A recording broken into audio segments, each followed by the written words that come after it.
Oh my. Please. Okay.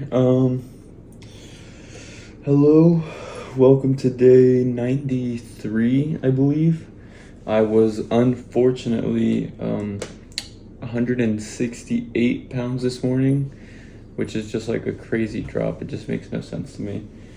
But it's okay. We move. We continue. We do still have like a month of time left, but what else? I have my breakfast here. Obviously, it's literally like 2 p.m. right now because I woke up and I didn't post yesterday, or I didn't post a video that was for Sunday yesterday like I should have. So I had to edit that and get that up, and then I want to edit yesterday's video after this, and then so that's why it's so late. And then I also had to register for classes, and since I was late, I was late to my registration. Shout out Kanye West. I basically had to like struggle and look for like I'm like waitlisted for all my classes, so I haven't even really registered if you think about it. But I just pray that I get lucky and I get into these classes somehow, some way, because like my schedule is just so scuffed since I live at home and campus is so far away. I have like it's like hard to find the perfect schedule, if you know what I mean. But yeah, so that's why I'm eating my breakfast so late. But what I want to do today is go to the gym, hit my macros, of course, stretch, do cardio, read, and then I want to get 5 of my 15 questions done for my, I hope you can hear me still, my AirPod just died, for my accounting assignment. But yeah, that's everything I want to do today. It's already 2, so I'm kind of going to be in a rush, I'm assuming. I don't know. I think my second meal is going to be ground beef, which is out of the ordinary. But I don't know if, yeah, I mean, I will eat my second meal before I go to the gym. But I'm probably going to be going to the gym late, which means I'm going to go to class, or not go to class late, but I'm probably going to be asleep late and then be tired as heck tomorrow. But oh well, what can you do? It's almost over is what I just have to keep thinking about. But anyways, yeah, I will hold on. I haven't even showed my food. Here's the macros for my breakfast. And here's my 4 eggs, my bread, turkey, bacon, cheese, and my delicious yogurt bowl, and then my peanut butter right there. But yeah, that is it for now. I need to let my dog inside. So I will see y'all when I am doing whatever I am doing next. Goodbye. Hello. Welcome to dinner. I'm assuming it's like 11 right now, but I have my pasta meal today, which I'm excited for because it's so good. And I also I edited like the 2 videos, right? And then I did my my 5 questions for my homework. And then I took a nap and I woke up at like 6. And so that's why I didn't have my second meal earlier in the day. But I did have this fruit bowl. Thank goodness I was narrating what I said, because if not, I would have forgotten about mentioning it. But yeah, so those were my pre-workout carbs, which means I have a dick ton of calories left in the day to eat and be fat. So anyways, I'd have no spinach, so this is just pasta, red sauce, and chicken. But I still have calories, so I'm gonna eat another, because I bought 2 Halo Tops, and this one's like peanut butter flavor. So hopefully it's good, because I don't really ever go away from, from cookies and cream, because it's my favorite. But, I think even then I'll still have calories. But I couldn't make my meal for tomorrow because I don't have any parchment paper like things to put in the air fryer. So my mom requested that I make her chicken tomorrow, and she gave me money for it. And at first I said no, but you'll probably be like, Jesus, what's wrong with you? How could you deny your own mother? But it's just because the pan only fits 2 chickens, and I'm gonna eat 1 right now, and then I was supposed to make 1 for tomorrow. But since I'm not making 1 for tomorrow, I could just make 1 for my mom tomorrow. And the reason I'm not making 1 for tomorrow is because I can't make my sweet potatoes in the air fryer.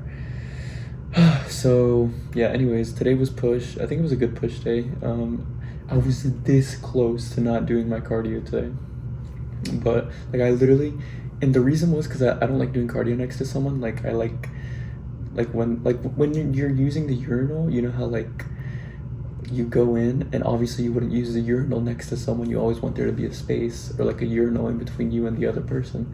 So that's how I feel about treadmills. But anyways, I was walking out and I was like, yeah, I'm gonna skip today. And then I was like, you know what? Let me not be a pussy and just get on the treadmill next to some guy and, you know, do my cardio. So I did my cardio, I stretched, I did everything. All that's left today is to read, which I'll do after this. And I think I might edit today's video, but I say that and I'm probably lying. Cause tomorrow I do have class and I need to lock in and try and learn as much as I can in my accounting class. And also I'm nervous about my registration because I feel like I'm not gonna get the classes I want. But what can you do? Anyways, yeah, here's the macros for this meal. And here is said meal, which looks so good. And yeah, here's the pint of ice cream that I'm gonna dominate. And yeah, I think that's it. So I will see y'all when I am talking about what I read. Goodbye. Okay, I've done my reading for today, and these were actually two really interesting chapters. So I read chapters 9 and 10 of Joshua. And so chapter 9 starts with the confederacy against Israel, where basically the news reached all the kings in the promised land that Joshua was like basically conquering everyone. And they basically gathered together to launch a common attack against Joshua and Israel. And then it goes into the Gibeonite deception. So basically the inhabitants of Gibeon they kind of made their own like plan to try and trick Joshua and the Israelites. So they basically wore like all these like tattered clothes, and they brought with them like dry bread, and like, you know, they basically made it seem like they had been traveling from like a super far away land. And they basically pulled up on the Israelites and they were like, you know, we heard what you did in Israel, we're here to like make a covenant with you. And then they said like, we're your servants. And then Joshua like asked them, who are you, where do you come from? And they're like, oh, well, look at our like tattered clothes, look at our dry bread. Like, you know, obviously we've been journeying for a long time, but like they obviously had it.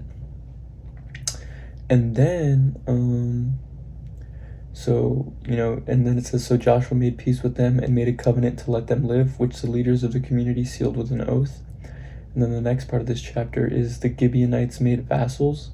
So it says 3 days after the covenant was made, the Israelites heard that these people were from nearby and would be living in Israel. The third day on the road, the Israelites came to the cities of Gibeon, but they did not attack them because the leaders of the community had sworn to them by the Lord, the God of Israel, when the entire community grumbled against the leaders.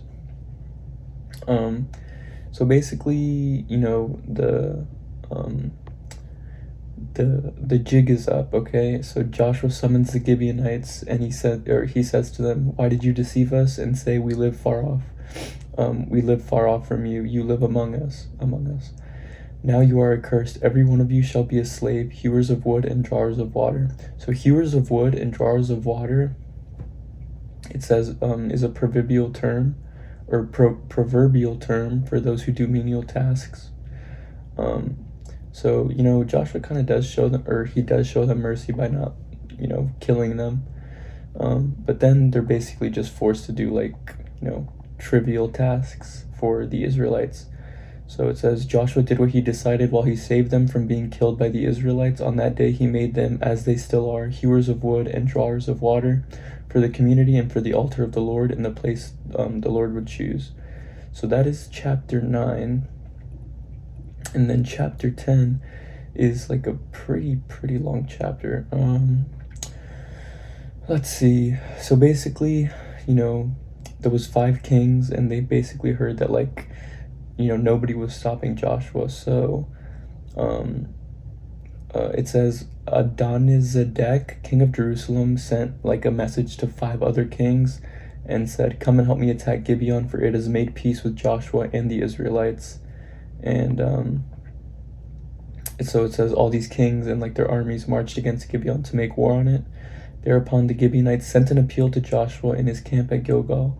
"Do not abandon your servants. Come up here quickly and save us. Help us, because all the Amorite kings of the mountain country have joined together against us."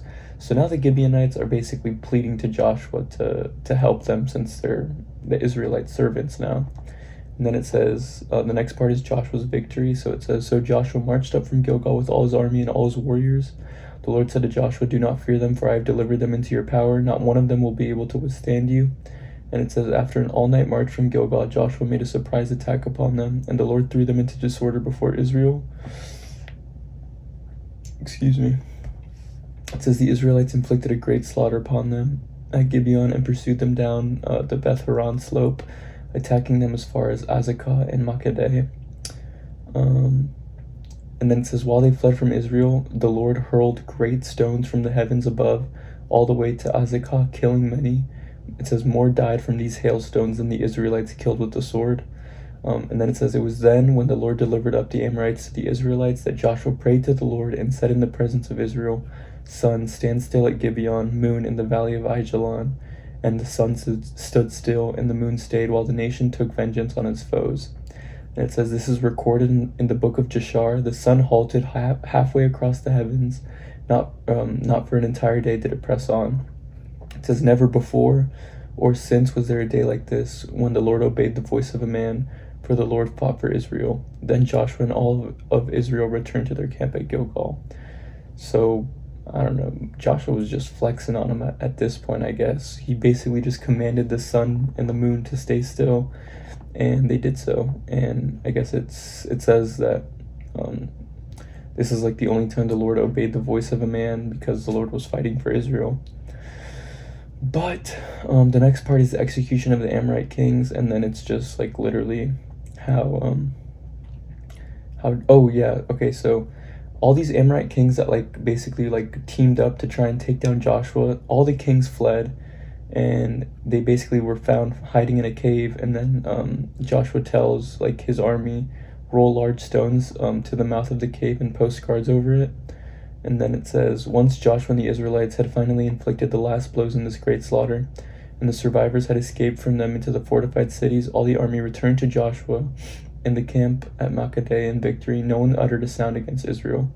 Then Joshua said, 'Open the mouth of the cave and bring me those 5 kings.' They did so, and they brought them out of the cave." And then it says, "When they brought the 5 kings out to Joshua, he summoned all the army of Israel and said to the commanders of the soldiers who had marched with him, 'Come forward and put your feet on the necks of these kings.' And they did so." And then it says that Joshua said to them, "Do not be afraid or dismayed. Be firm and steadfast. This is what the Lord will do to all the enemies against whom you fight." And so Joshua struck and killed the kings and hung them on 5 trees, where they remained hanging until evening. And then it says, "At sunset, Joshua commanded that they be taken down from the trees and thrown into the cave where they had hidden. Over the mouth of the cave, large stones were placed, which remain until this very day." So Joshua's just like, Joshua's dominating right now. And he just made an example of these 5 kings to all of Israel. And then the final part of this chapter is the conquest of South Canaan, where it literally just describes all the different cities and kings and people that Joshua conquers. And it ends with kind of like a summary where it says, Joshua conquered the entire land, the mountain regions, the Negeb, the Shephelah, and the mountain slopes with all their kings. He left no survivors, but put under the ban every living being, just as the Lord, the God of Israel, had commanded. It says Joshua conquered them from Kadesh Barnea to Gaza, and all the land of Goshen to Gibeon. All these kings and their lands Joshua captured all at once, for the Lord, the God of Israel, fought for Israel. Thereupon Joshua with all Israel returned to the camp at Gilgal. So just basically complete domination from Israel. And the only people that were technically spared were the Gibeonites, because I guess they didn't directly try to kill them, but they did deceive them. I don't really know what their plan was, but maybe it says here.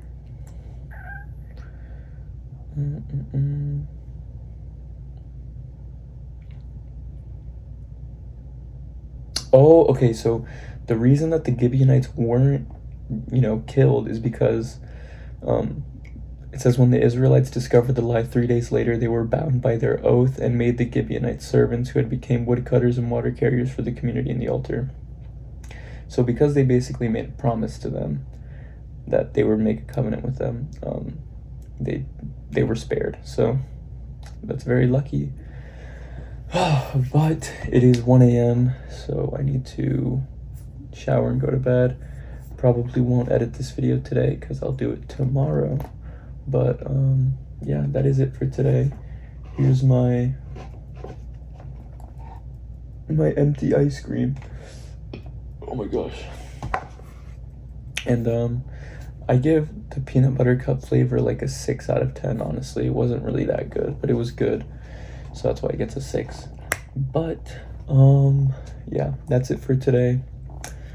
Here's the macros that I was able to achieve. And if you're watching this, thank you very much. And yeah, let me make sure I don't get the day wrong this time. But like if you want, comment if you want. That was so loud. And subscribe if you want. And I will see y'all tomorrow for day 94. Goodbye.